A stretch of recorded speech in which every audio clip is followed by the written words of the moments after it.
Ուրեմն երեխաները ծնվել են 1976 թվականին,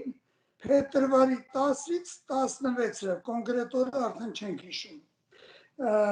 Շրջանայինում, պլանի գլուխ, այնտեղ կա համար 1 ծննդատուն, այդ ծննդատանը։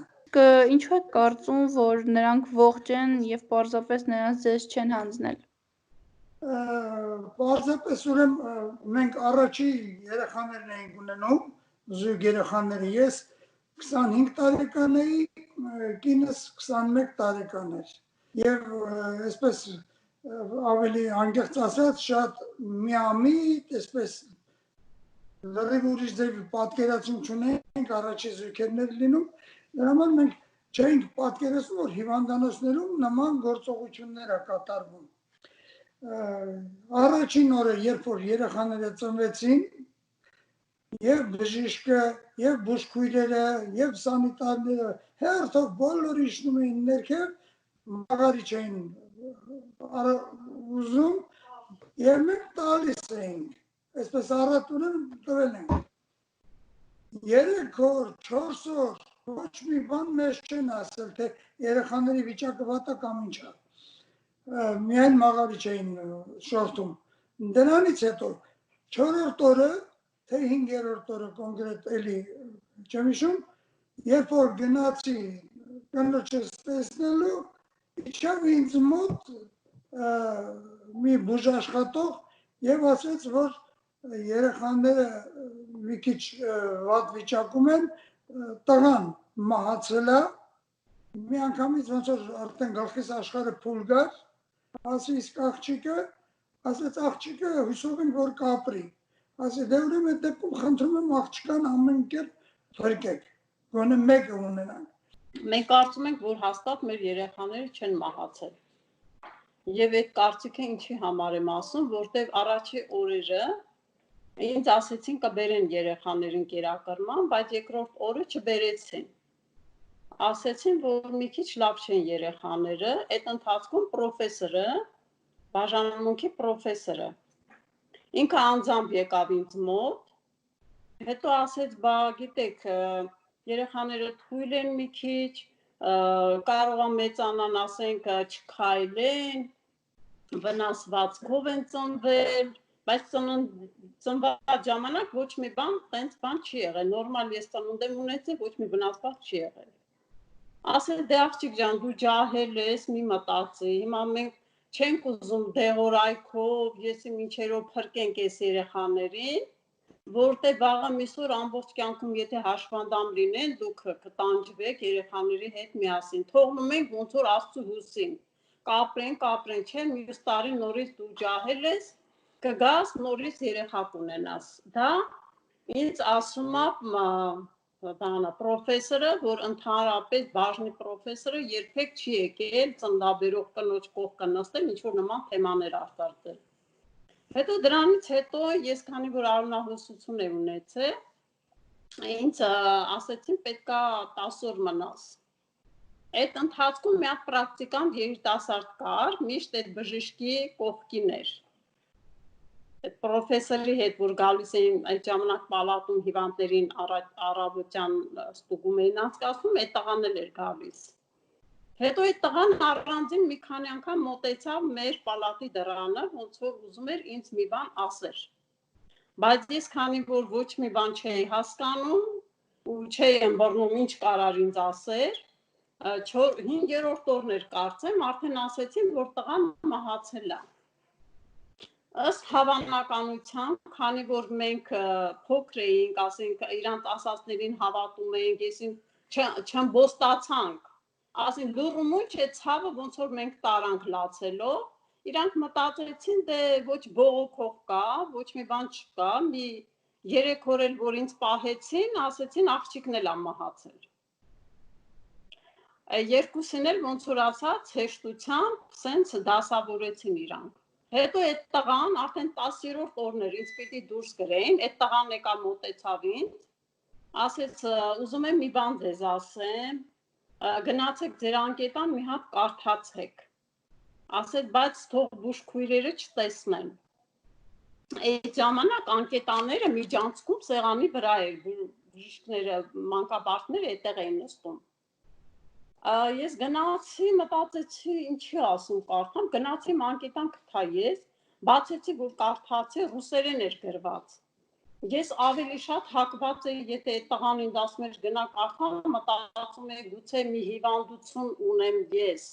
Երևի չի կարողանում ասի, երևի ասում է կարդամ, որ ես հասկանամ դիագնոզը։ Իմ մտքով չանցավ, որ խոսքը երեխեքին է վերաբերվում։ Ես ընդ տեսա, որ ռուսերենն է, ասենց խզի արածա, իմ մտքով չանցավ։ Այդ ժամանակ ես մենակ քաշերն էի նկատել, բայց քաշերի վրա ուշադրություն չէի դարձրել երեխաների։ Հետո անցավ, արդեն եկա, բան չհասկացա, արդեն դուրս էին գրել, ես տուն եկա։ Տուն եկա, տենց ոնց որ համակերպեցինք, որ կորցրել ենք, որ կարող է ես եմ հիվանդ եղել, ոչ մի բան,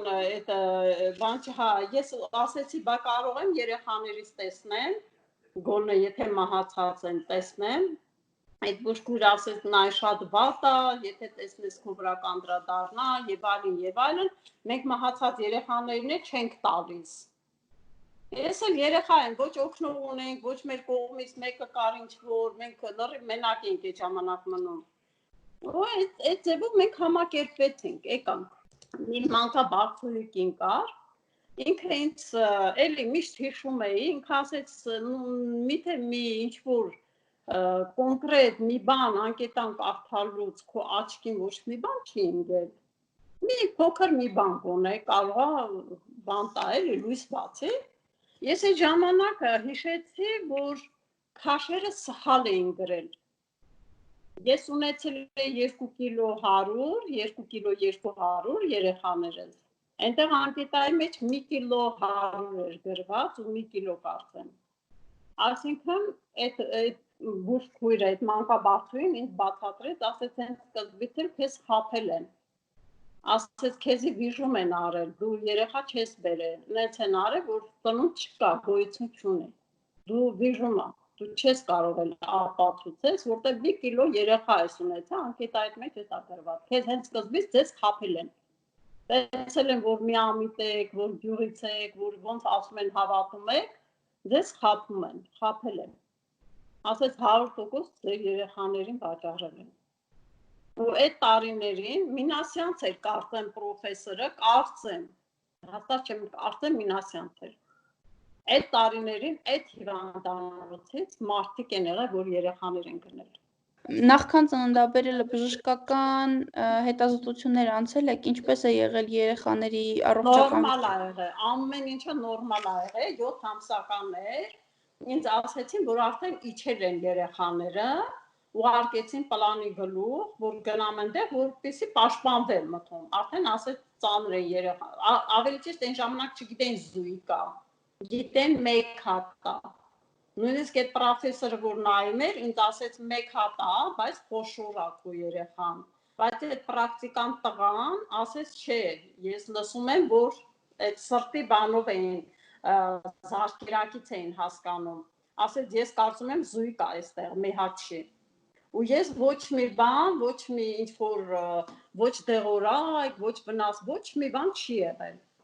Ու ես հենց այդտեղ այդ հաջորդ օրը արդեն իմ ջրերը գնացել է եւ ես իրանք ներարկել են ցավազրկող, որ ավելի ուժեղանա ցավերս, քանի որ ջրերը գնացել էր, բայց բացված ունեի եւ ես ունեցել եմ երեխաներին։ Իսկ ծննդաբերության սենյակում դուք տեսել եք, որ երեխաներին տեղափոխում են, Այո, բարում են եւ այլն։ Երեխաները ճիճով ծնվել են, ինձ ցույց են տվել, կարծեմ սկզբից աղջիկը ծնվեց, հետո տղան, կարծեմ։ Երկուսին էլ ցույց են տվել, երկուսն էլ ճիճով, երկուսն էլ նորմալ դեմքին ոչ մի բան չի եղել, այնտեղ քույրերը փաթաթել են բարուրով, ինձ ցույց են տվել ու տարել են։ Բոլորը շնորհավորել են, լավ բալիկներ են, սիրուն բալիկներ են, սենց։ Ինձ ոչ մեկ այդ ժամանակ չի ասել, որ երեխան թույլ է, կամ պրոբլեմ է, կամ էսա, կամ այնա, ոչ մի բան չեն ասել։ Նախկինում կասկածները եղել է, միշտ եղել է, բայց քանի որ մեզ արդեն մենք բժիշկների հետ խոսեցինք, ու ասեցին, որ դուք ոչինչ չեք կարող անել, արդեն տարիներ մենք օտար երկրից եկանք հետ, երևի 15-20 տարի անցել է։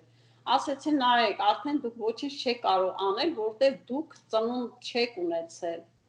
Իրանք հենց սկզբնամն է պլանավորված ձեզ խաբել են արդեն։ Եթե անկետայի մեջ 1 կիլո են գրել, այսինքն դու վիժել ես։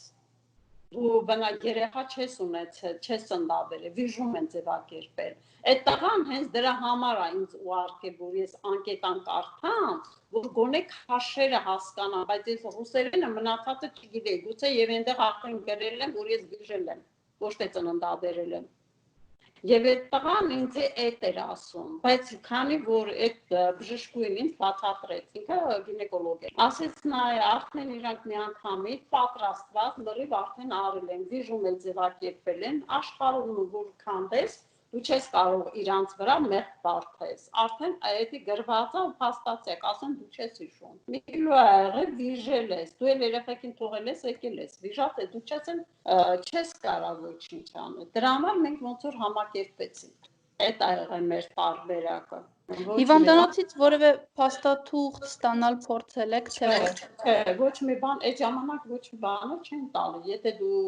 ամենաշատը պետք է ծննդական տային, եթե երեխա ես ունեցել, անուն ես դրել, բայց իմ այնպես արեցին, որ արդեն ես ծննդական ոչ ունեմ, ոչ էլ հանել ենք։ Միակ փաստաթուղթը դա է լինելու։